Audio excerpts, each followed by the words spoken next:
अस्सलाम वालेकुम स्टूडेंट्स, कैसे हैं आप सब। उम्मीद करती हूँ आप सब खैरियत से होंगे। आज का हमारा लेक्चर है number 2, human respiratory and circulatory system, short questions. ठीक है, फर्स्ट क्वेश्चन है, can sell survive without energy. तो मैं आपसे एक सवाल पूछती हूँ कि आप एनर्जी के बगैर सर्वाइव कर सकते हैं। तो आंसर है ऑब्वियसली नो, कि हम भी एनर्जी के बगैर सर्वाइव नहीं कर सकते। ठीक हो गया, तो सेल भी एनर्जी के बगैर सर्वाइव नहीं कर सकते। ठीक है, नेक्स्ट क्वेश्चन है, अरेंज करें दीज वर्ड को इन सच अ वे टू शो दैट, कि हमने इन वर्ड्स को इस तरह अरेंज करना है एक सही पैटर्न में कि किस तरह एयर पैसेज वे बनता है। सबसे पहले एयर नोस्ट्रिल्स में जाती है, नोस्ट्रिल से नेजल कैविटी, नोस्ट्रिल के जरिए नेजल कैविटी के अंदर जाती है, नेजल कैविटी से फिर वो लेरिंग्स में जाती है, लेरिंग्स से फिर ट्रैकिया, ट्रैकिया आगे दो ब्रोंकाई में डिवाइड होती है, ब्रोंकाई आगे नेक्स्ट ब्रांचेस में डिवाइड होती है जिनको ब्रोंक्यूल्स बोलते हैं। ब्रोंक्यूल्स के लास्ट पर एल्वियोलाई लगी होती है जहाँ पर ब्लड कैपिलरीज होती है। ठीक होगा, ये इनकी सही अरेंजमेंट है। नेक्स्ट क्वेश्चन है, which substance are transported by blood. Blood के थ्रू कौन से सब्सटेंस ट्रांसपोर्ट किए जाते हैं वो आपने बताना है। ठीक है, तो वाटर एक ब्लड के थ्रू ट्रांसपोर्ट होता है, nutrients, gases, waste and chemicals यानी हार्मोन्स हो गए, आयंस हो गए। ठीक है, ये ट्रांसपोर्ट होते हैं ब्लड के थ्रू। ठीक है, नेक्स्ट क्वेश्चन है, आर्टरीज और वेन में डिफरेंस करें और वेंट्रिकल और आर्ट्रियम में डिफ्रेंशिएट करें। ठीक हो गया, पहला है आर्टरीज एंड वेन्स। क्या होती हैं आर्टरीज? ये कैरी करती हैं ब्लड को अवे फ्रॉम द हार्ट। ठीक है, ये चैप्टर में भी डिफरेंस पड़ा था। और वेन क्या करती हैं? ये bring back blood to the heart, ये हार्ट की तरफ ब्लड लेकर जाती हैं। इनकी आर्टरीज की वॉल थिक्ड होती है, ठीक है, और वेन्स की वॉल थिन होती है। जो आर्टरीज है ये कैरी करती हैं ऑक्सीजनेटेड ब्लड, लेकिन accept pulmonary artery, pulmonary artery के अलावा ये सारी आर्टरीज जो है ये ऑक्सीजनेटेड ब्लड कैरी करती हैं। और ये क्या करती हैं? ये डी ऑक्सीजनेटेड ब्लड कैरी करती हैं accept pulmonary vein, pulmonary vein के अलावा। ठीक हो गया, ये होल्ड करती है लेस ब्लड को और ये होल्ड करती है मोर ब्लड को, वेन्स। फिर ये कहती हैं इनके पास वॉल्व नहीं होते। ठीक हो गया, और ये इनका ब्लड का फ्लो फास्ट होता है, इसी तरह वेन के पास वॉल्व होते हैं और इनका ब्लड फ्लो भी स्लो होता है। ठीक हो गया, फिर है जी नेक्स्ट है आर्ट्रियम एंड वेंट्रिकल में। हमें पता है आर्ट्रियम क्या है और वेंट्रिकल क्या है, दोनों ब्लड हार्ट के क्या है, पार्ट्स है, चैम्बर्स है। तो ये जो है वो आर्ट्रियम अपर पार्ट है, ये रिसीव करता है ब्लड को, और वेंट्रिकल क्या है, ये लोअर पार्ट है जो डिस्ट्रीब्यूट करता है ब्लड को।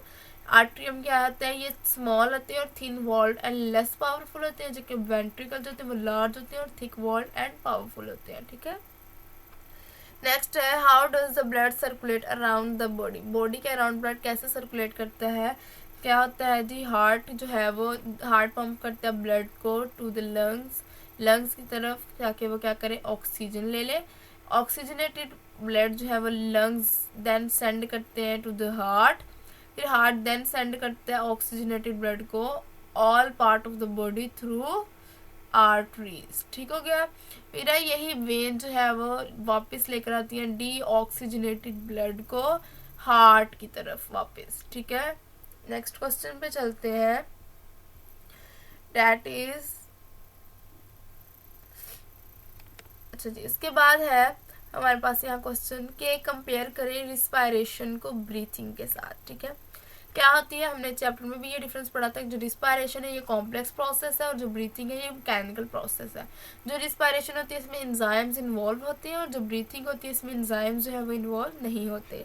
जो रिस्पायरेशन है इसमें एनर्जी रिलीज होती है और स्टोर होती है in the form of ATP, और ब्रीथिंग में नो एनर्जी इज रिलीज। जो रिस्पायरेशन है ये टेक प्लेस होती है इनसाइड द सेल और जो ब्रीथिंग है take place outside the cell.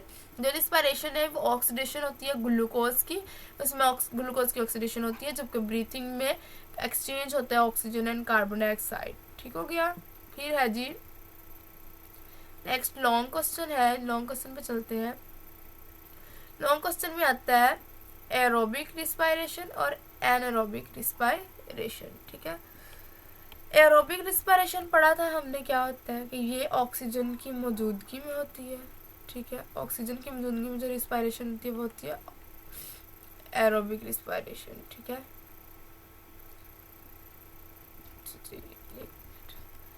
It occur in the presence of oxygen, ये एरोबिक होती है, इनएरोबिक इस एब्सेंस ऑफ ऑक्सीजन में होती है, टेक प्लेस।